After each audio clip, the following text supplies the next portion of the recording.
Good evening. I'm Lieutenant Governor Dan McKee from Rhode Island, and welcome to Ask Dan. We appreciate everybody that listens in during our live broadcast and also listens in after. You can go to our website and our Facebook page, and you can listen in. If you only can see part of the show and you want to watch the rest of it, you can go there. And we've got thousands of people every show that we're doing, because we're talking about really important things that matter to the state of Rhode Island, and in particular, the impact that the COVID-19 virus has had on our state. So I want to just talk a little bit about the things that we've been working on, our office. We want to invite you to ask any question you may have. Ben is on board here and producing the show, so if we get questions, hopefully we can answer them. If we can't, we'll make sure that we get back to you. Or we have someone in our office, Cheyenne, follows through on every post, and we may be able to just answer it right off the post so that you're able to get the information. We're working with the DLT on unemployment issues. We're working with the Department of Business Administration regulation on the DBR issues, especially as we're getting in reopening into phase 2. Right now, a lot of questions, and we need to make sure we provide the information. This week, I've come out and said we really need to help our small businesses in the state of Rhode Island.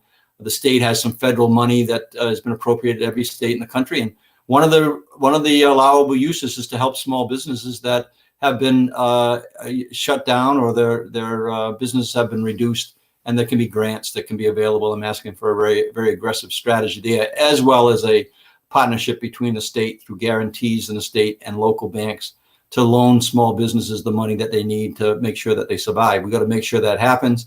I'm asking everybody to support our small businesses out there.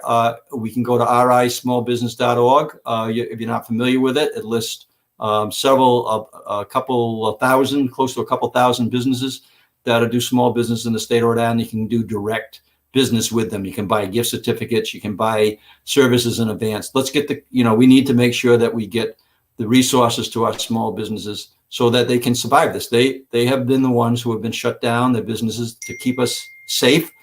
So we need to make sure that we're supporting them.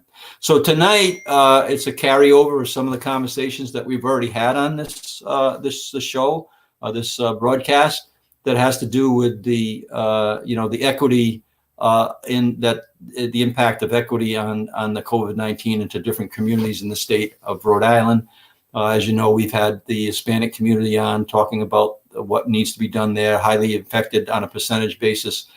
We got to make sure that we're doing everything we can to lower that infection rate.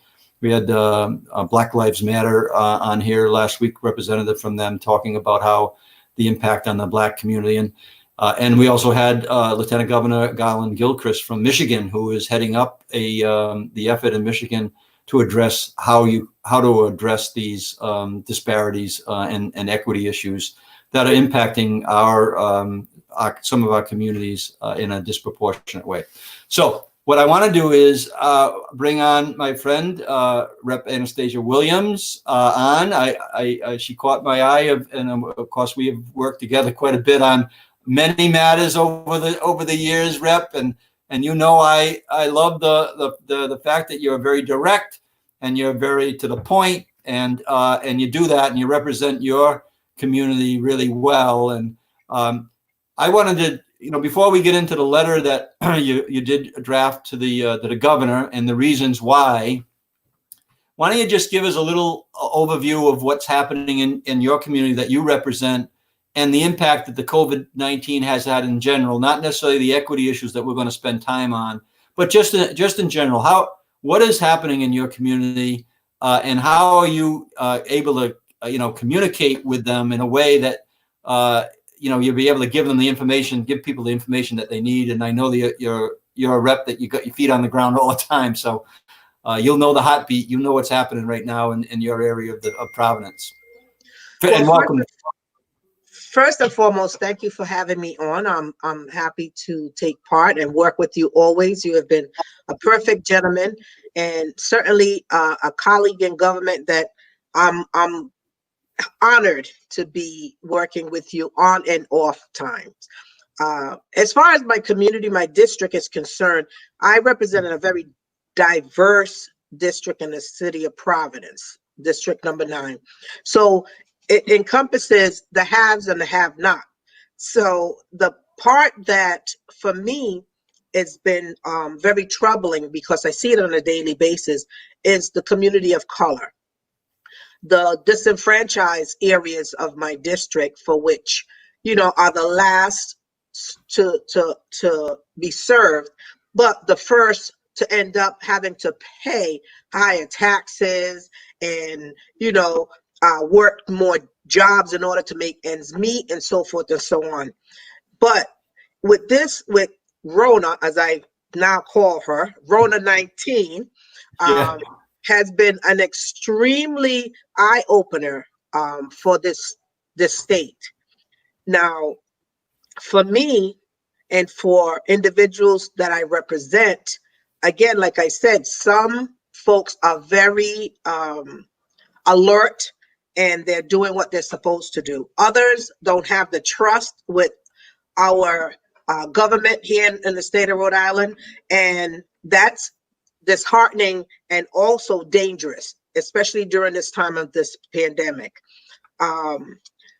What I have been seeing and hearing every single day is, how can I, will you, who should I, and where is it, kind of questions, and realistically, it's almost to a point where some days I dream of Genie, where I could just and get it done, because in as much as I am their elected official, I have to rely on my other colleagues in government in order to make things happen. And they are concerned, and rightfully so, of their constituency. So that is entirely different from my constituency. So therefore, most of the times, not always, I'm put on hold in order to get an answer. So then, I have to bring out that bold, multicultural woman power to demand. And I don't appreciate always having to be very demanding, but it appears that once I become demanding, they listen and they hear what I'm saying. They often listen, but they don't often hear what I have to say. So that's when I have to take measures into my own hand and do it my way.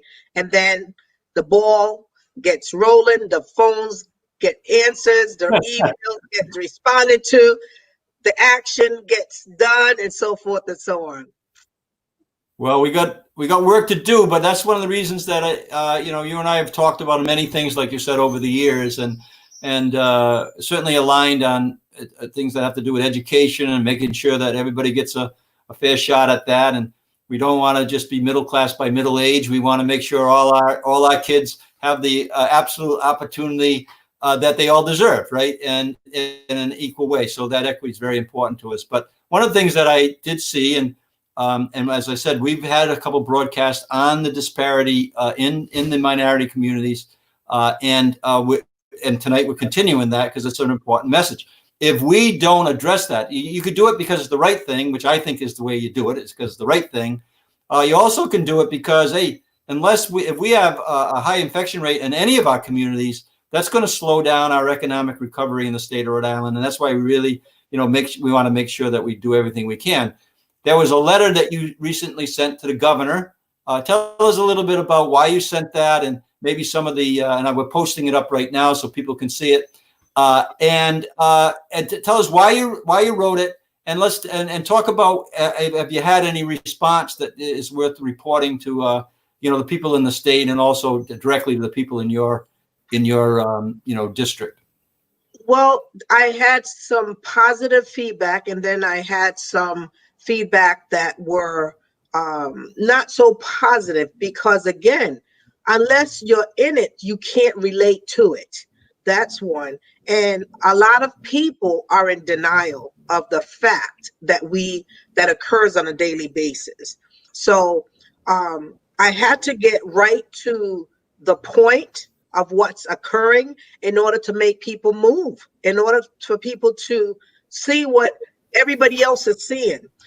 it is time. It's past due time that people get comfortable being uncomfortable.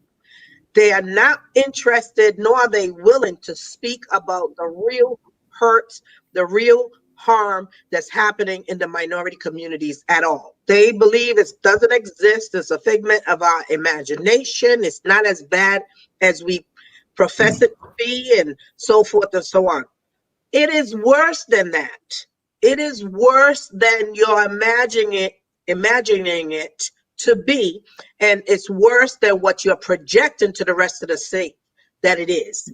So in your letter, Rep, you mentioned about the fact that the governor, rightfully so, was talking about helping this Hispanic community, but she was kind of not really mentioning some of the other communities that are being disproportionately impacted. And I think your point in the letter, which I think was really good, is that this is not to pit one community against the other. It's to really have your eyes wide open about what's happening in every community and responding that way. And I thought that was the intent of your letter. I thought you were very clear, and when I've read it a few times, and I do agree with that. And so, have you had any response at all that you felt as though that's been helpful at this point in time? It's been helpful because now, first and foremost, just like I said in the letter, what has happened is you lifted up a particular community that very much so was indicated that they were the highest individuals that were infected with the COVID.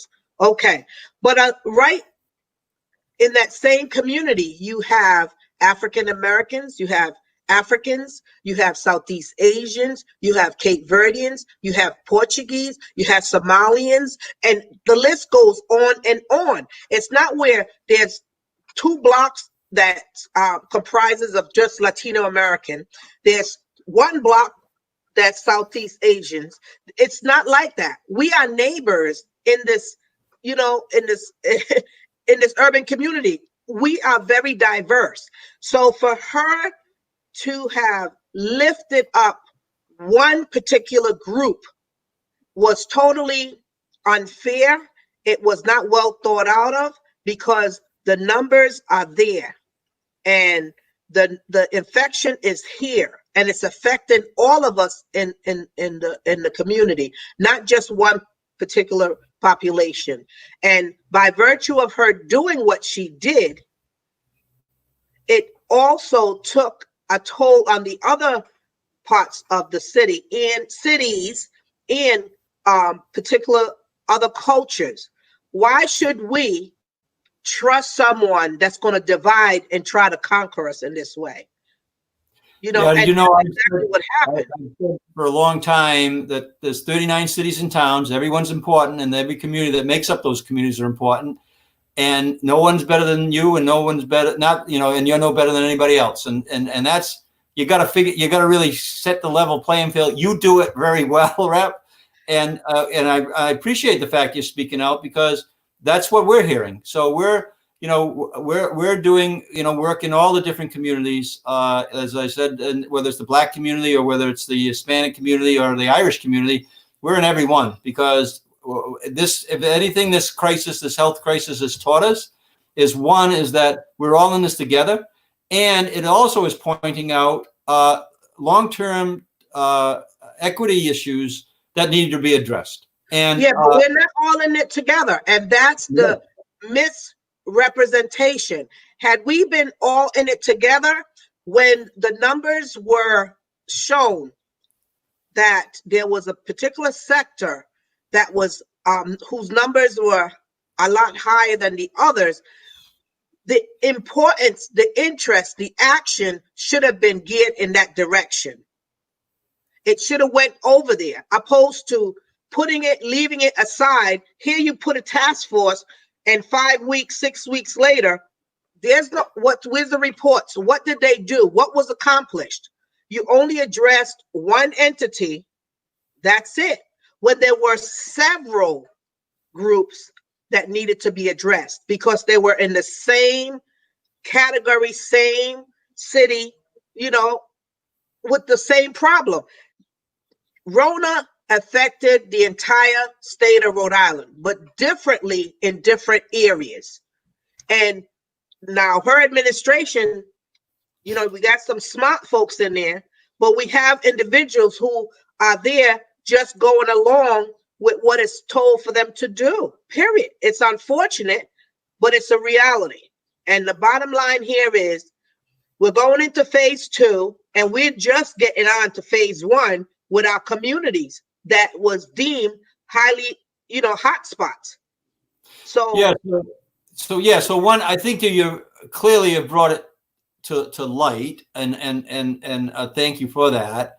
Clearly, I'm speaking on my behalf. I believe we are all in this together, but the actions speak louder than words, and we need to get, you know, match the actions with the words. And I know that the governor's office has admitted that they've been slow to react in certain communities, and we got to make sure that we hold, you know, the administration's feet to the fire to make sure that they are really matching up with, you know, the actions with the words that are spoken. And you're an action person, Rep. So thank you so much. You're going to stay with me here a little bit. I want to bring on Dr. Muñoz and also if Chanavy's with us. I'm not sure if she's been able to come in yet or not. Oh yeah, Chanavy's here. Good. And yes, so welcome, and Rep, stay with us here because I want you to be involved in this discussion after we kind of introduce the doctor and Channavy. And then I want to go to a clip. I'll let Ben go to this clip of the lieutenant governor from Michigan. Maybe you could do that right now. Just kind of, he's kind of setting the framework, but he's talking about solutions and things that they've been working on. That's the lieutenant governor is in the glasses, and from Michigan, and the lieutenant governor from Delaware is the lady in the picture there. But yeah, Ron Garland's. This is real. I mean, the way that the pandemic is impacting different communities is, you know, in some ways, you know, shining a light on something that has been present for a long time, as far as just differentiated impacts of whether it's when it comes to health outcomes or educational outcomes or socioeconomic outcomes, business success, these sorts of things. And so, unfortunately, I can't say that it's wholly surprising that we've seen higher mortality rates of people of color from this virus. In Michigan, we made the choice in the beginning to collect racial and ethnic data when it comes to coronavirus test results and COVID-19 deaths and report those out. And that enabled us to be able to observe whether these disparities did persist. And sure enough, in Michigan, you know, Black people make up 14% of the population, but we've accounted for 33% of the infections and 41% of the deaths. And I am speaking with you from my home here, my hometown, Detroit, as you hear my children coming into the room. Yes. And, you know, so we decided that we would take a full-throated. Yeah, those are my 6-year-old Those are your twins. twins in the background, and congratulations on Ruby, your newborn too.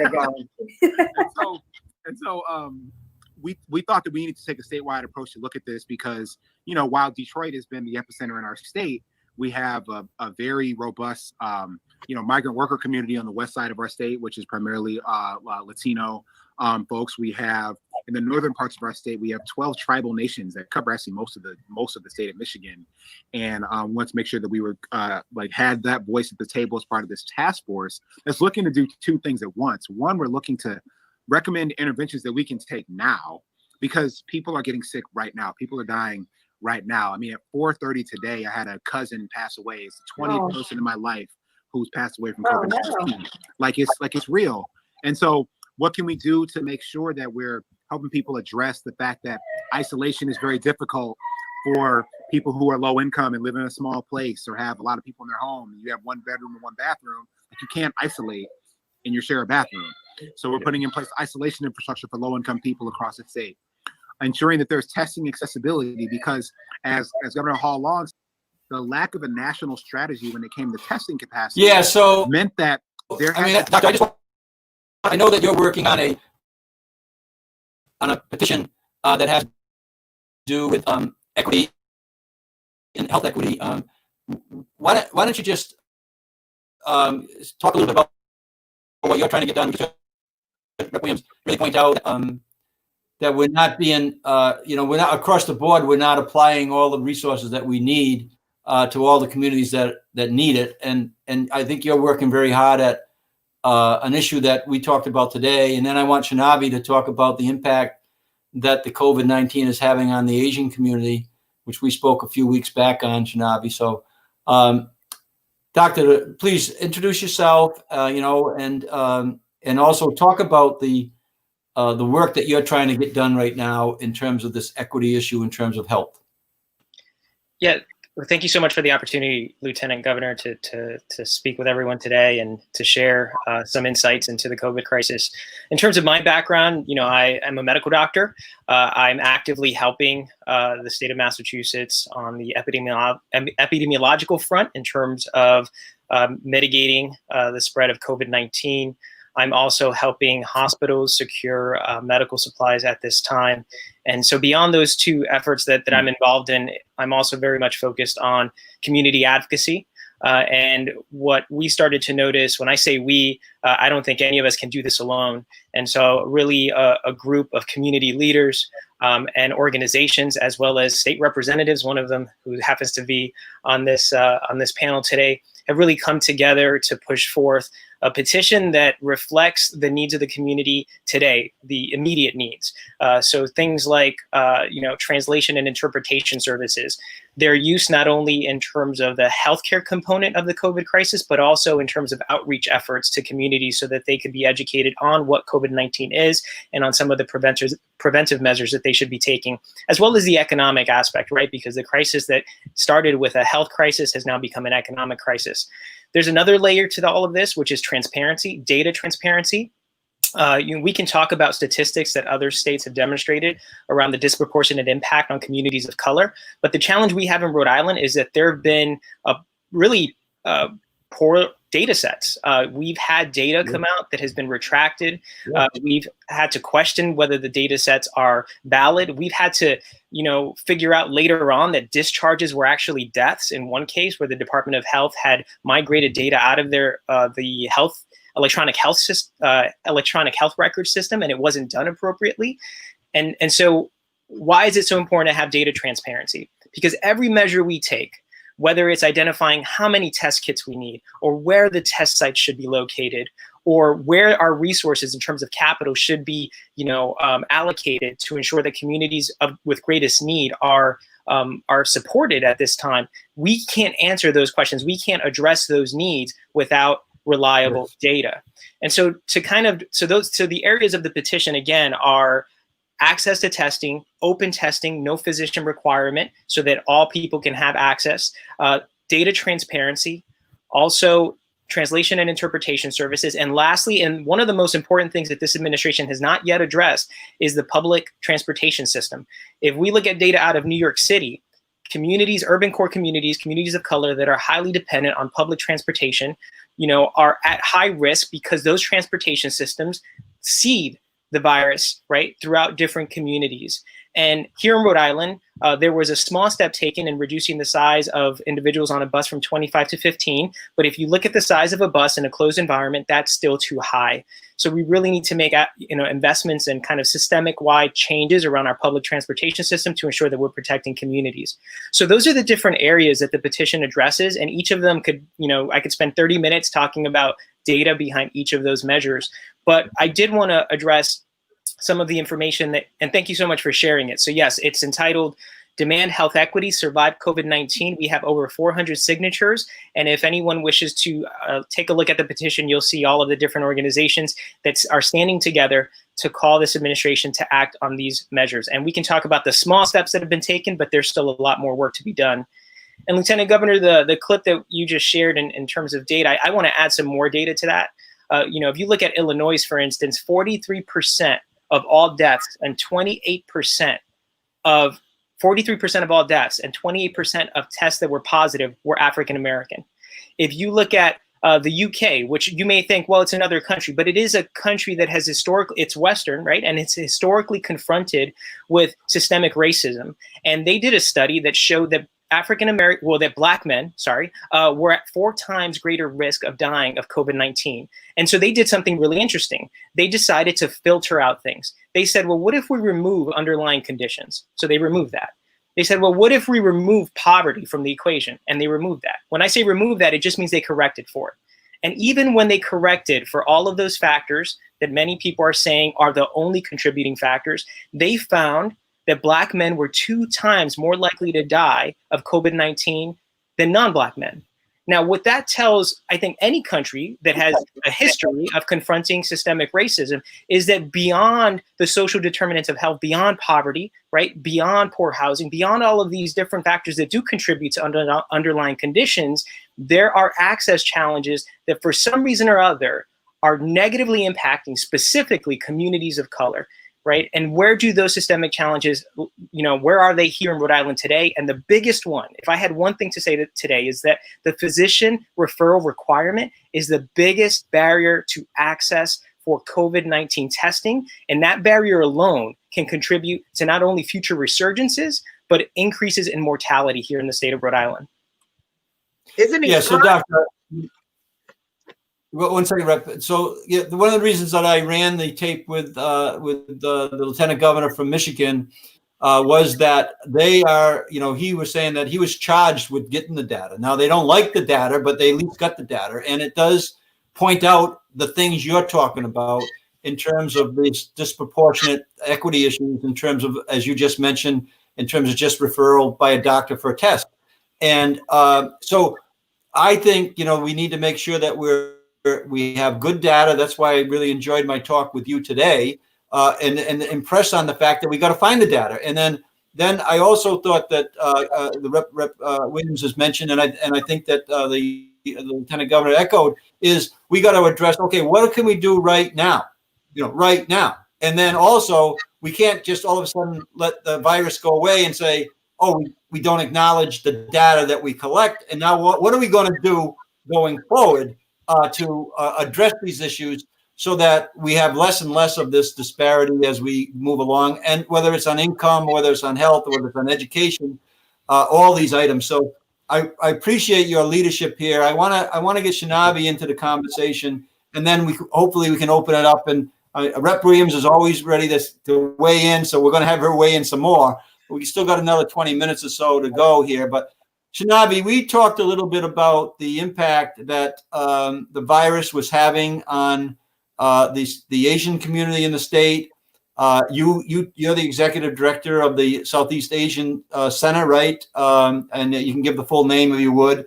And also, we've worked together quite a bit. And you've confided in me that there has been some pushback on the Asian community because, Donald Trump says that, that the Asian community is responsible for the virus, so it's been a tough road for a number of people in your community as well. So why don't you explain that, introduce yourself, and thank you so much for being here tonight on short notice. Well, thank you so much, Lieutenant, and thank you, Rep. and Dr. Muñoz. I have the opportunity to work with you on the coalition that Rep. Williams put together. So I can't wait to learn more from you and hear what you have to offer. But Lieutenant, we have been working together for a long time. And as much as I can be direct, again, my name is Channavy. I'm the executive director of the Center for Southeast Asians. I've been in this community since the time that I landed here at T.F. Green Airport in 1980. So I am one of the clients that walked through the door of the center, and so is my parents. And I am also a sister and a parent to service public servant group and essential worker that my son and my brother, they happen to be a National Guard. They do the testing at Rhode Island College and at Wyndham Hotel. So I understand completely full round of what it means. So when this pandemic hit initially at the beginning of this year, the President of the United States obviously called this a Chinese virus. So that escalated, and for days he kept saying it. So then it's escalate the issues on this community.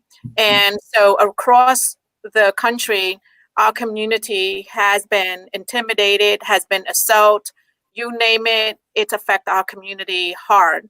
And then in Rhode Island, our marketplace were threat, were intimidated. There were no harm done.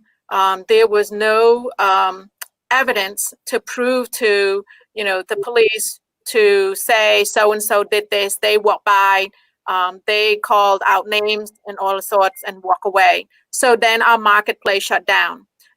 These marketplaces are essential to our community because these are ethnic and cultural food that is appropriate for our community. And it's also located in the essential area where a lot of our folks lives and shops at. So these are things that may not seem important in the context of the big pictures of COVID-19, which we're focusing on health and economy in our state, in our country, but it affects this community very hard.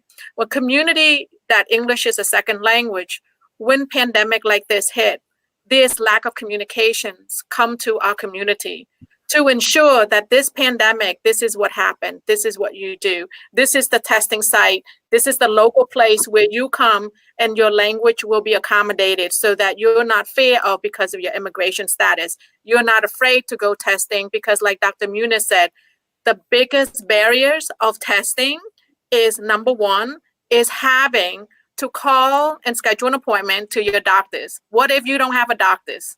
And then you have to walk into an ER? No, you can't walk to an ER, they said. So these communication is not getting there. The other barrier and hurdle. So say, for example, they get tested. Once you find out, like Dr. Muñoz said, they live in a shared co-ed apartment. For example, I have a local store that I can see through my office right now. 3 staff out of 7 have tested positive for COVID. One gentleman who tested positive for COVID have a 2-month-old baby, his wife, and they have shared with the apartment, shared with 2 other partners. And so now after he tests positive, you want him to not go shopping, do laundry, just stop and isolate himself. Where are he gonna go? And his wife and 2-month-old baby, what are they gonna do with laundry? What are they gonna do with food? So these are complicated cultural, not only cultural, but these are society issues that we have not addressed with COVID-19.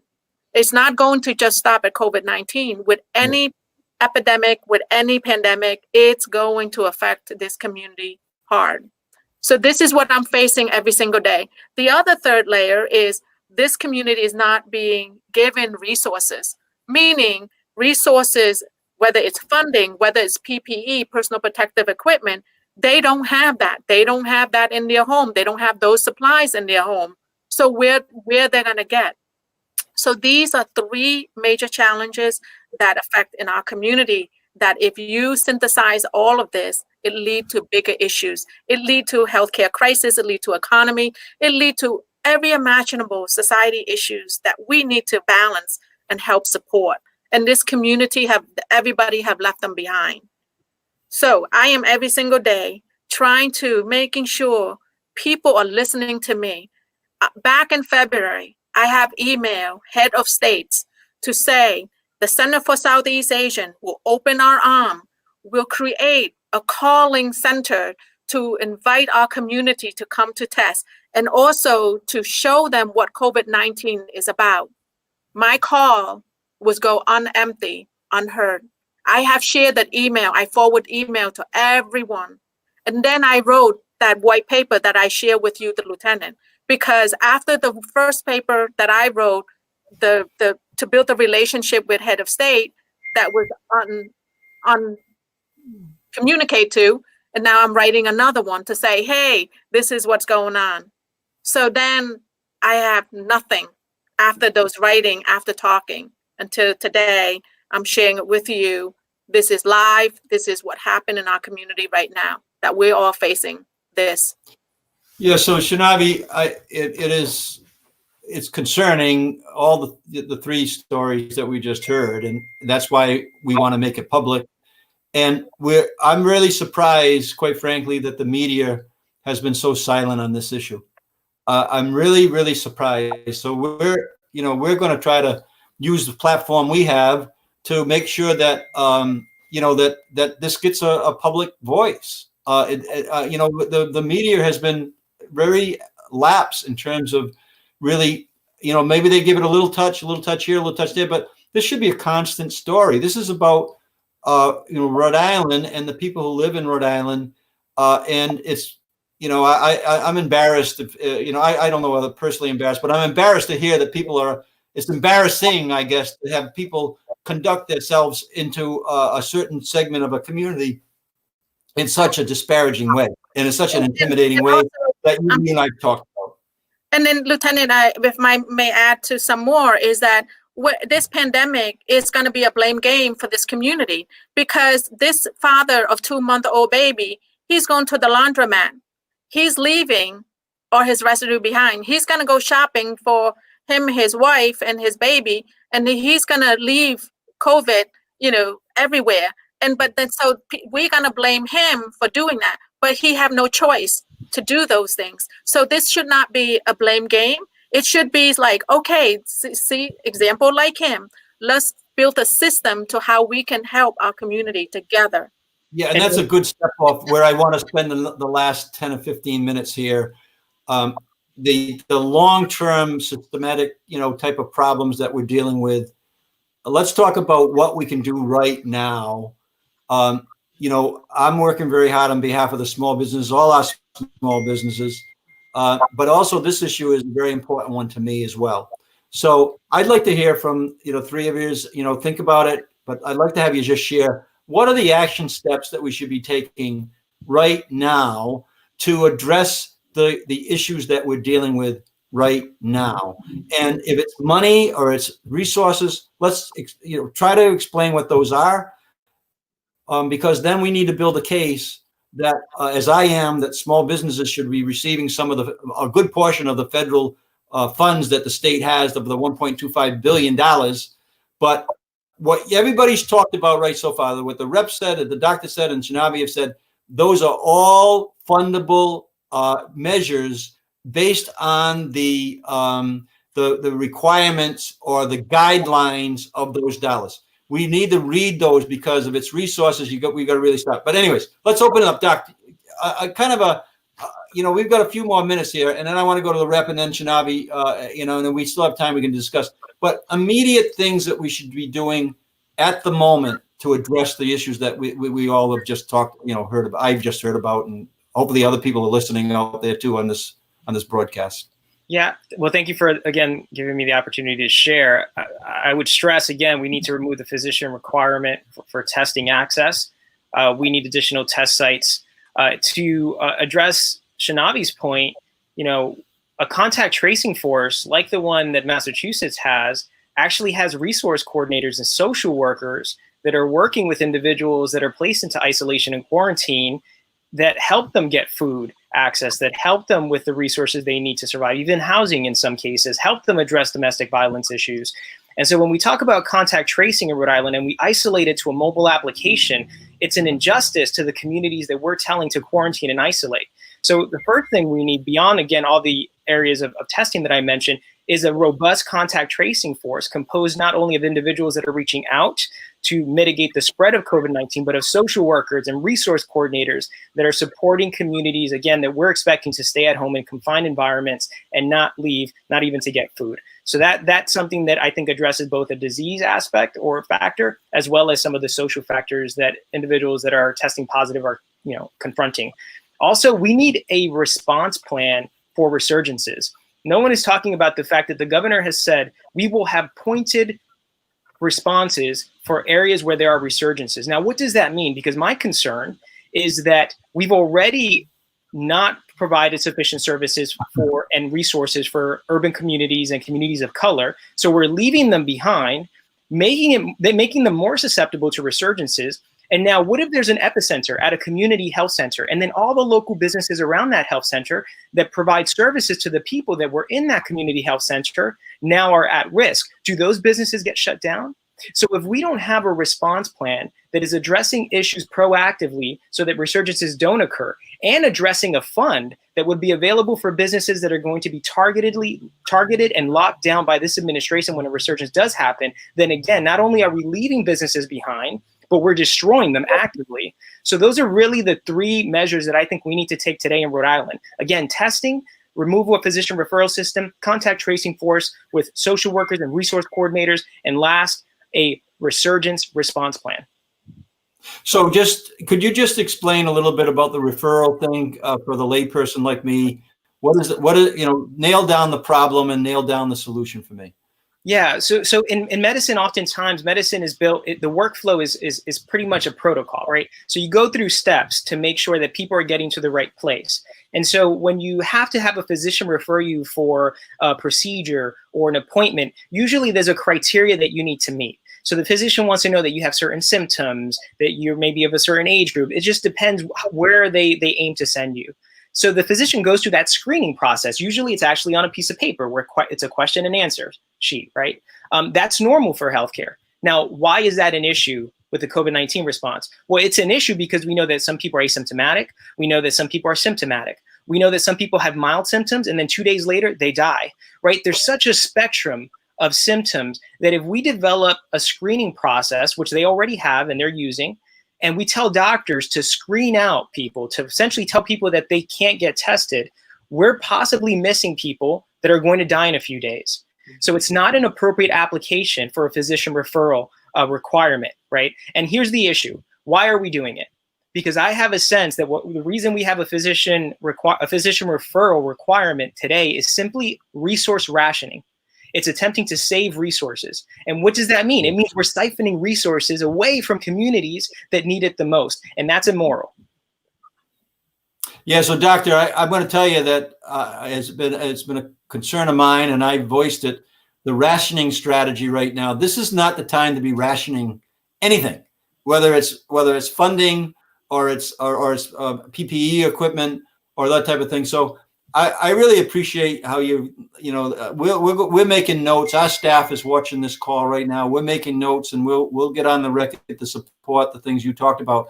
Rep, tell us some of the things. I know we got long-term issues, but some of the things you think we should be doing right now to address the issues that you spoke about and you wrote about in your letter to the governor. One of the things, first and foremost, what I had mentioned kind of abruptly is, like, I'm so proud to work with Dr. Muñoz. I mean, he is brilliant. And for the administration to dismiss all of his intelligence and facts that he has provided is inhumane. I'm so glad that they finally took action to bringing him on board on this new equity council to enlighten and educate these so-called, not to put any disparities against any of them, because they may have good intention, but it's not showing in their actions. So I'm happy that he is now part of it, and I am sure that they'll be taking a lot of notes. So in addition to what Dr. Muñoz mentioned, the immediate need is resources. We have several neighborhood groups that have been working with the community hands-on, and they are doing those types of work with minimal budget. Now we have resources in order for them to do even a better job than what they already are doing. They're lacking resources and manpower, but they're getting the job done. I sit on the financial COVID oversight committee task force, and I see all the dollars, and I also that's available that has come in, and I see also where they're earmarked and promised to. And it's not in our neighborhood, but yet and still they're putting the onus on us. So with the doctor being on board, with Channavy being on board, with me being on board, we're going to direct them to be able to, they see it, but they overlook it, to be able to direct those resources, do the testing how they need to be done, and other things along the way that should have been in play before now. And that's the bottom line. They need to act. They need to stop playing, stop talking the talk and start walking the walk. The bottom line. They can't do for some and not do for others. Well, I can tell you, I do think the doctor's right about the rationing, strategy. I know what's happening because as a former mayor, I'm in contact with all the municipal leaders around the state of Rhode Island. I know that until very recently, the first responders in whether it's an urban district or a suburban district were not receiving the PPE that they needed to protect them. Nursing homes weren't receiving it locally. That it's a little bit better now. But this is why, what your leadership is providing, Rep, and stepping out like that, as you said earlier in our conversation, you got to rattle the sword a little bit. You got to make some noise. You have to do that. And so that's what hopefully we're going to be able to do over the next couple of days. I know that I have media calling me, asking me what are the stories. This is the story that needs to be told. This is one that needs to really be, whether it sells and it's, or not, in terms of like this story needs to be told. We got real people that are having problems, and we could provide resources and make judgments like the doctor said about screenings that could have a big impact, short-term and long-term, on our community. So Channavy, again, with the question I've asked is, what can we do immediately right now to help the community that you're serving, that you certainly have shown, your dedication to, and as a result, you're showing, you definitely are showing your disappointment with some of the things that are occurring. But what can we do right now, to address some of the issues that you talked about? So I echo Dr. Muñoz about removing doctors. You have to get your doctors to recommend you to go testing, scheduling appointment. So the first things I would do is, so the responsibility is to set a site here at the Center for Southeast Asian for a testing site, right? So that's one hurdle. We can mobilize people to come and get it tested. Number two is that once they get tested, we need resources to place them in isolation. We need resources. Don't throw a small bone. We need resources that are abundant enough to place people in those 14 days in order to get the negative result. So these are things that we need to do. The other one is the PPE that we need to get to access to. And PPE is passing out to our community so that they have enough equipment that they could use and protect themselves from these places that they're going and travel to. And then the fourth one that I am hoping that the center is the hub of communication. Dr. Muñoz made mention about translation. It's great to have document translation, which we are a document translator and interpreter.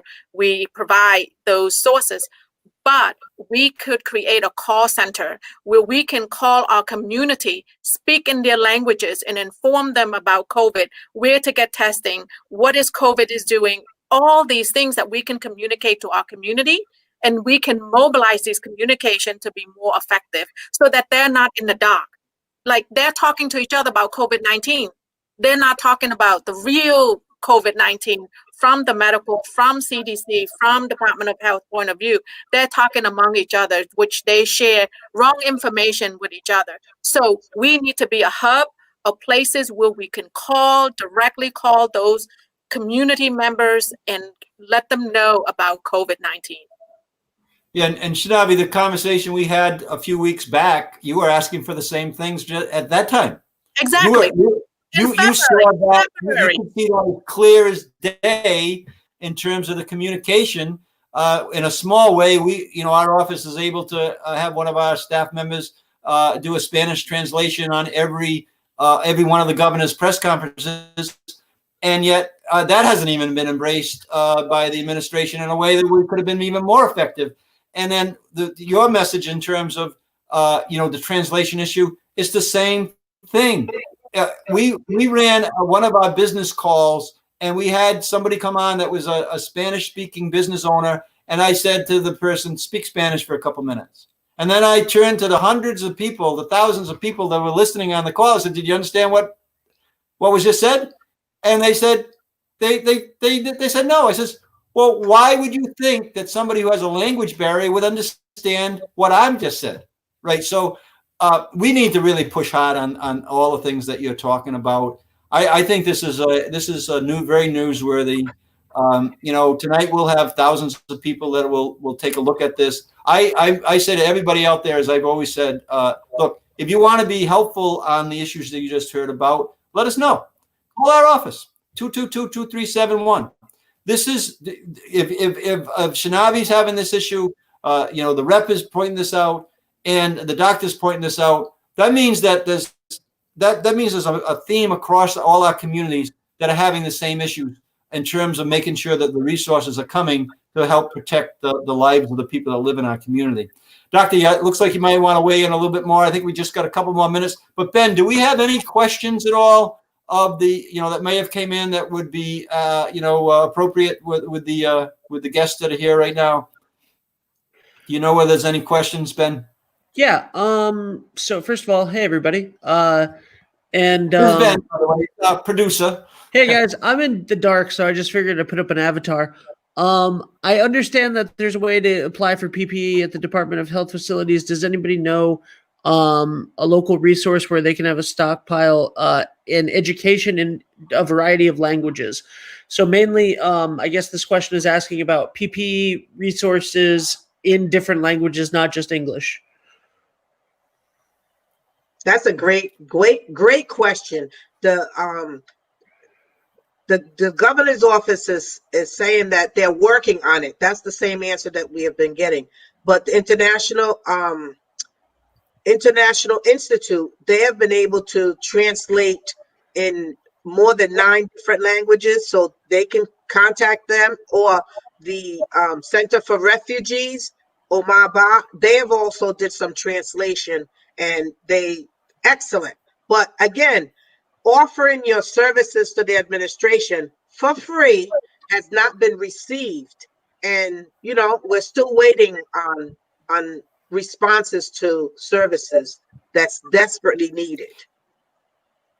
Yeah, and Rep, we can't wait till the General Assembly gets back in session so that I think that's overdue right now, so that you have a voice in that way. And I would say the people who are watching this is, look, on our small way, we've had the Chinese American community do about 200,000 mass donations a few weeks back. We're working on another 50,000 now that actually will get distributed to the communities. We had 500 N95s donated yesterday on our broadcast in the afternoon. That's going to get distributed into some of the business communities that don't have that. So if you're sitting out there wanting to donate, wanting to do this type of thing, we were talking to a nonprofit today we're going to actually set up a fund that can go over and above the gaps that we need to be filled as we keep on, as the rep says, we keep on demanding that they get filled. But if they're not getting filled, if people out there want to help us fill those, our office is filling those gaps. And Chanavy's just talked about one. She needs some funding to make sure that she can do the translation so she can communicate to the people in the community. It's not that expensive, Chanavy, right, in terms of the coverage that you would need in terms of bringing on interpreters, but you don't have the resources to do that. So let's, people listening, you want to help Chanavy's community out, contact us. We're going to have a nonprofit you can actually donate your dollars to. If you want to, designate them towards the Asian community, then do it. And then we'll get that money to Chanavy so she can do the work that she's talking about. Well, thank you, Lieutenant. And I just want to take a few minutes to thank Rep. Williams. Without Rep. Williams' voice and with the letter that she created, we wouldn't be, Dr. Muñoz and I wouldn't have been invited to be on this Equity Council. I certainly am not going to speak on behalf of Dr. Muñoz, but I can speak on representing the Center for Southeast Asian and the Southeast Asian community. We didn't even know about the Equity Council at all until it was brought up by Rep. Williams. She's on top of the issues. She knows that equity is lacking in our community. So she fights for our community. And we want to be supporting her to do right. So with resources coming into the center, we want to make sure, Lieutenant, like you who fought for us, Rep. William, Dr. Muñoz, we want to make it right for our community. And we want to make it right for all of you who've been an advocate to ensure that this community voice is being heard. So I want to thank all of you. I want to thank Rep Williams. You are truly a superhero in this. And I joining the Equity Council last week because I want the voice to be heard, but I just don't want to join just for the sake of joining. I want to be able to voice and representing the community and make some changes. If we need resources, we need to have those resources. Otherwise, our community is just at a standstill and it's going to be ineffective. Yeah, so Channavy, we'll get back to you and give me a little, budget in terms of doing that translation you're talking about, and we'll try to raise those dollars and then keep on advocating that the backfill comes in appropriately. But no one should be begging for money right now. This is my point. There's a $1.25 billion. We're rationing those dollars in a way that's hurting our communities, in a way that's hurting our small business community. We need to put those dollars in the people's hands that can do the best for our community. And it's pretty clear to me that you represent that as other people that we're speaking with. So I just want to thank all of you for taking the time tonight to be on. Any last comment, Doctor? Any last comment, Rep? We got a minute. I can give you about a minute if you want to. Yeah. Well, I'd like to say something briefly, and I'll save some time for Rep Williams. I do want to thank you for this opportunity, Lieutenant Governor, for lifting the voices up of community leaders and our representatives. It's really an important time, and many establishment figures in this administration have not been doing this. And I think it takes a tremendous amount of courage to stand with the community, and I appreciate what you've done here. Also, I just want to lift up, Rep Williams. I'm with Channavy in saying that, in a lot of different meetings around racial and equity issues, I've heard representatives of the administration try to validate what they're doing. And small steps are okay, but bold steps are needed. And Rep Williams has always pushed back. And again, it's really something that's empowering to see someone really confront the status quo in a time when not many are doing it. And it certainly has encouraged me to continue to push. And behind us, I just want to mention that behind us, there are dozens of community organizations and leaders that are standing with us as well. They're not on this video, but they're with us. And we're all ready to mobilize around the actions that need to be taken. So thank you so much again, Lieutenant Governor. And I hope you have a good evening. I want to say we'll get that, but go ahead, Rep. Thank you, Lieutenant You're on. Governor. I mean, last word, as you should. You get you're always on point. You're always on point for the people, whether they're in the neighborhood or in East Greenwich somewhere. You're always there for everybody. You do not discriminate. When we have a need, you're there to answer. Channavy, you've been dealing with the community for years, your community and beyond, because it needs to be told that it's not just the Southeast Asian center. There are many other nationalities that comes through your doors, and you have not turned anybody away. Dr. Muñoz, let me tell you, you're the bomb. You have brought light to so much. I am so happy because they're going to listen and hear what you got to say because it makes sense. And with you there, let me tell you, honey, they're going to start to move because they have no other choice to do what it's supposed to have been done long time ago. So I am glad to be working with these groups of people. And like Dr. Muñoz said, we have some behind us that are not here, but they're ready, willing, and able to do what they already been doing with the right tools that we are now going to provide them all with. Thank you for having us all. Yeah, well, you're going to hear from some media in the next 24 hours. I can guarantee that. And you're going to have a chance to voice it even to a larger audience. But we have to get the ball rolling somewhere. So tonight, I was happy to have you all on and talk about this very important issue to our state of Rhode Island. I've said this over and over again. We got 39 cities and towns. They're all important. The people who live in those communities are important. And the communities that make up those communities are important. And we need to make sure we pay attention to everyone. So that's the plan. So we'll be talking. Thank you so much for being here tonight. Thank you. Yeah. Yeah. Good group. Good people. Yeah. Good people talking about Rhode Island. This is about Rhode Island, the communities that live in Rhode Island. This is why we need to make sure that we put all our resources in right now. And let's make sure we do that. Make sure that we advocate for that and get the funding, get the resources into the communities that need it. Dr. Muñoz had wonderful suggestions, so did Channavy and so did Rep. Williams. We're going to make sure that we do our part to get the message out. I thank everybody for watching and listening in. I know that hundreds more will see the recordings. And Ben, thank you so much for helping us make this happen. And stay safe out there, everybody.